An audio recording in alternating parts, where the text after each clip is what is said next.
네, 안녕하십니까. 저는 PwC 컨설팅 이성우 파트너입니다. 저는 간단하게 소개를 드리면은 저는 PwC 코리아에서 사이버 시큐리티 리더를 맡고 있고요. 다양한 산업군 대상으로 보안 컨설팅 서비스를 제공하고 있습니다. 특히 최근 들어서 제로 트러스트 기반의 진단 및 로드맵 수비라든지 IM 체계에 대한 컨설팅, 구축 서비스를 많이 하고 있고요. 이러한 어떤 맥락에서 저희가 오늘 설명드린 내용은 IM 방향성인 제로 트러스트라는 주제로 말씀을 드리겠습니다. 아마 제로 트러스트 많이 얘기를 드렸을 겁니다. 기존의 전통적인 보안 모델은 회사의 어떤 네트워크를 통과한 이후에 어떤 사람이라든지 기기를 이미 신뢰하고 제한 없이 우리 어떤 정보 자산에 접근을 허용했던 방식이라면 제로 트러스트는 내부에 들어오더라도 신뢰하지 않고 지속적인 상황에 대한 검증을 통해서 권한에 따라서 접근을 허용하고 차단하는 그런 체계로 변화가 되고 있습니다. 이러한 맥락에서 이 사람이 위치한 어떤 사내인지, 그 다음에 재택인지들을 확인을 하고 또는 이 사용자가 내부 임직원인지 협력사인지 고객인지들을 살펴보고 또 이 사용자가 사용하는 이 기기가 모바일인지 노트북인지 IoT 기기인지들을 전반적인 사항들을 검증해서 그에 따른 상황에 따른 권한들을 체크한다라고 볼 수 있습니다. 이 부분을 좀 더 한 5가지 컨셉으로 좀 말씀을 드리면 먼저 상황 검증 전에 신뢰를 하지 않고 항상 always verify 한다는 컨셉이 가장 첫 번째 좀 사상입니다. 그래서 이 컨텍스트라는 의미를 좀 세부적으로 말씀드릴 부분이 있는데요. 일단 사용자를 하면은 다양한 사용자가 존재할 수 있습니다. 일반 사용자인지 관리자인지 이런 여러 가지 사항들을 저희가 확인을 해야 되고 또 어플리케이션 측면에서는 이게 업무용인지 또는 사내 외에 벗어나 있는 DMZ에 빠져 있는 어플리케이션인지 또는 클라우드에 사스 기반으로 올라가 있는 어플리케이션인지 이런 특성들을 살펴봐야 되고요. 장치 관점에서는 이게 대여기기인지 아니면 회사 자산 기기인지 또는 회사 기기 안에 이 보안 소프트웨어가 설치되는지 여부들을 확인을 해야 됩니다.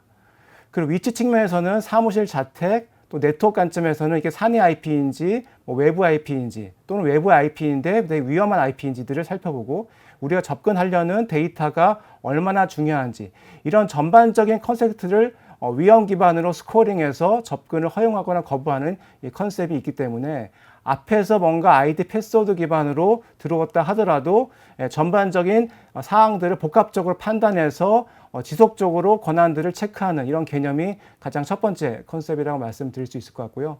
두 번째는 최소한의 권한만을 부여한다라는 부분입니다.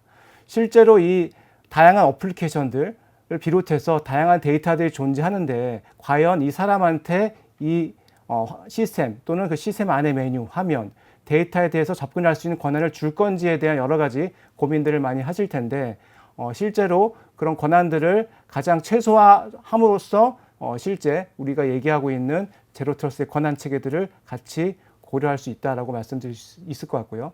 세 번째로는 이제 모든 트래픽들을 기록하고 검사하는 이런 개념이 같이 아우러져서 전체적으로 이 컨텍스트를 지속적으로 확인하기 위한 어떤 인프라 체계가 필요하다고 볼 수 있습니다. 그리고 네 번째로는 데이터 자체의 어떤 보안성 검증 부분이 있습니다. 결국에는 우리가 최종적으로 확인하고자 하는 자산이 데이터이기 때문에 이 데이터 그 자체의 중요도, 민감도, 이 데이터 자체를 어떻게 권한을 통해서 보호할지에 대해서 집중을 해야 되는 부분이 중요하다고 볼 수가 있습니다. 그리고 이렇게 되게 많은 사항들을 검증하고 최소한의 권한을 줌으로써 보안성은 강화될 수 있지만 또 이로 인해서 업무적인 어떤 불편함이 생기면 안 되기 때문에 실제로 전반적인 컨텍스트 상황에서의 어떤 위험들을 평가해서 그거에 따른 위험도가 낮을 경우에는 굉장히 편하고 빠르게 접근할 수 있는 이런 제공도 같이 필요하다라고 말씀드릴 수 있을 것 같습니다. 그래서 이러한 접근 권한 부분이 굉장히 중요한 화두이고 이런 접근 권한 미비로 인한 다양한 국내 사고 사례가 있을 수가 있습니다. 첫 번째로는 이제 임직원의 어떤 중요한 어떤 핵심 기술 정보에 대해서 이 사람이 갖고 있지 않은 어떤 권한을 통해서 비인가로 접근하고 유출하는 이런 사례들이 있을 수가 있고요. 두 번째로는 이제 해커들이 이런 퇴직 또 휴직 계정을 활용해서 중요한 정보에 접근하거나 유출할 수가 있게 됩니다. 그리고 이제 내부 임직원 말고도 뭐 다양한 파트너사들이 본인 외에 또 추가적인 많은 권한들을 갖고 있다 보니 이런 여러 가지 영업 비밀 또는 뭐 개인 정보들을 유출하는 사례들도 이 접근 권한에 대한 문제로 발생한 사고 사례이고요.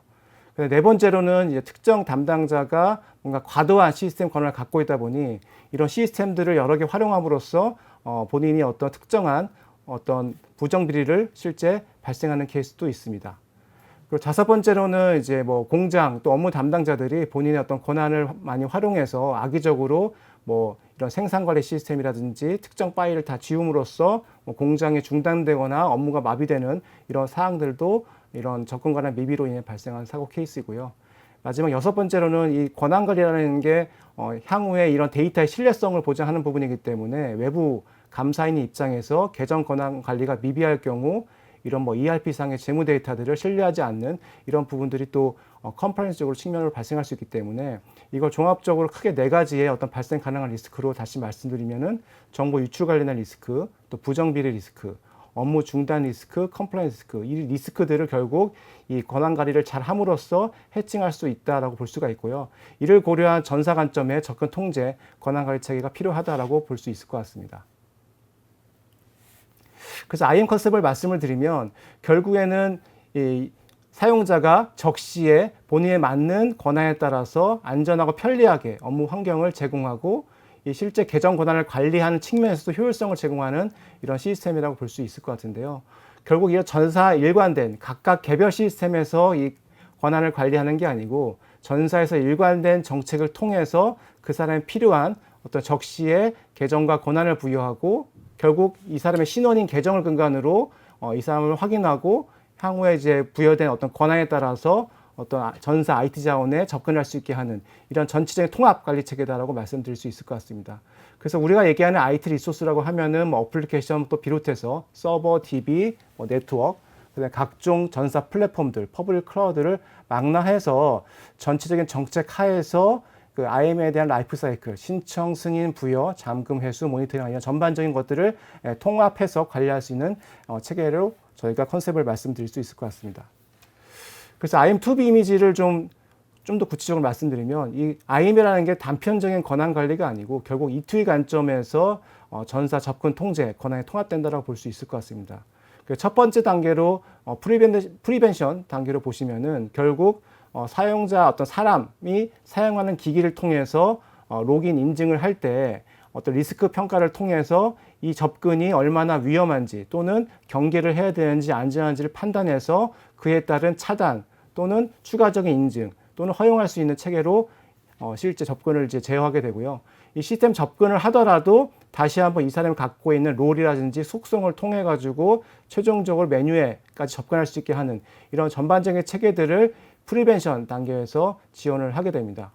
그래서 IAM이라는 건 결국 AM, 접근 통제하고 IGA를 구분을 시켜가지고 말씀을 드릴 수 있는데 앞서 말씀드린 전반적인 컨텍스트 상황을 고려해서 위험도를 평가한 접근을 제공하는 게 AM이고요.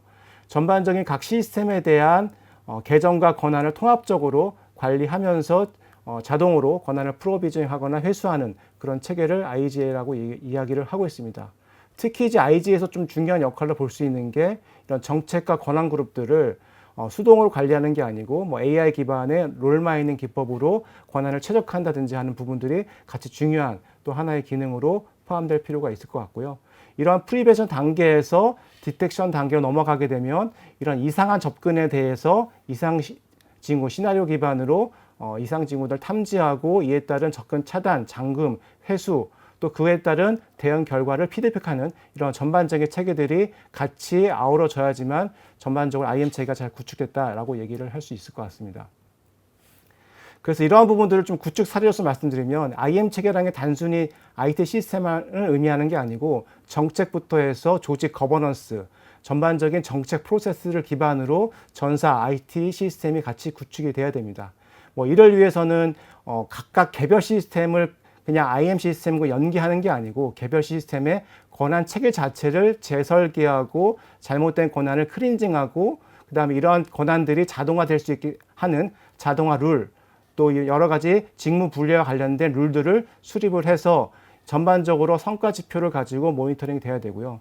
이를 운영하기 위한 IM 전담 조직, R&R 하에서 관련된 인사팀, 내부 통제, IT, 현업 조직과의 협업 체계 구축이 매우 중요하다고 보고 있습니다. 또한 이러한 정책 조직 하에서 다양한 내외부 근무 환경이라든지 조직의 변화, 인사 이동 등 회사의 어떤 특성이 고려된 이런 변화 사항들을 고려해서 IM 프로세스가 수립이 돼야 되고, 전반적으로 사용자 편리성, 보안성, 성능 안정성을 확보하여서 이런 표준 IM 플랫폼 기반으로 애자일하게 많은 시스템들이 순차적으로 연계될 수 있는 부분들이 되게 중요하다고 볼 수 있을 것 같습니다. 그래서 이러한 부분들을 저희가 PwC에서는 IM 방법론이라고 해서 저희가 단연간 IM 체계를 컨설팅하고 구축하면서 수백여 개의 어떤 시스템들을 연계를 한 경험을 갖고 있고요. 이를 통해서 검증된 툴, 템플릿, 그리고 딜리버러블 DB를 가지고 회사의 상황, 요구사항에 맞게 IM 제공이 가능합니다. 그래서 현황 분석부터 이슈 도출, 또 미래 모델을 수립하고 IM에 대한 전반적인 조직, 정책, 프로세스들을 수립하고, 이를 기반으로 IM 아키텍처, 기능 요건, 로드맵 수립하에서 전체적으로 각 시스템들의 어떤 권한 특성을 고려한 권한 체계 재설계, 권한 부여를 어떻게 자동화할 수 있는지, 통제할 수 있는지에 대한 룰들을 설계하기 위한 전반적인 어셋들을 보유하고, 이를 통해서 저희가 회사에 최적화된 IM 체계에 대한 자문이 가능하다고 말씀드릴 수 있을 것 같습니다. 네, 이상으로 한 10분 내에 좀 짧게 많은 내용들을 좀 다루다 보니 좀 더 세부적으로 궁금한 사항이 있을 수 있을 것 같은데요. 여기 화면에 보이는 제 이메일 주소로 그런 부분에 대해서 질문을 주시면 성실하게 답변 드리도록 하겠습니다. 감사합니다.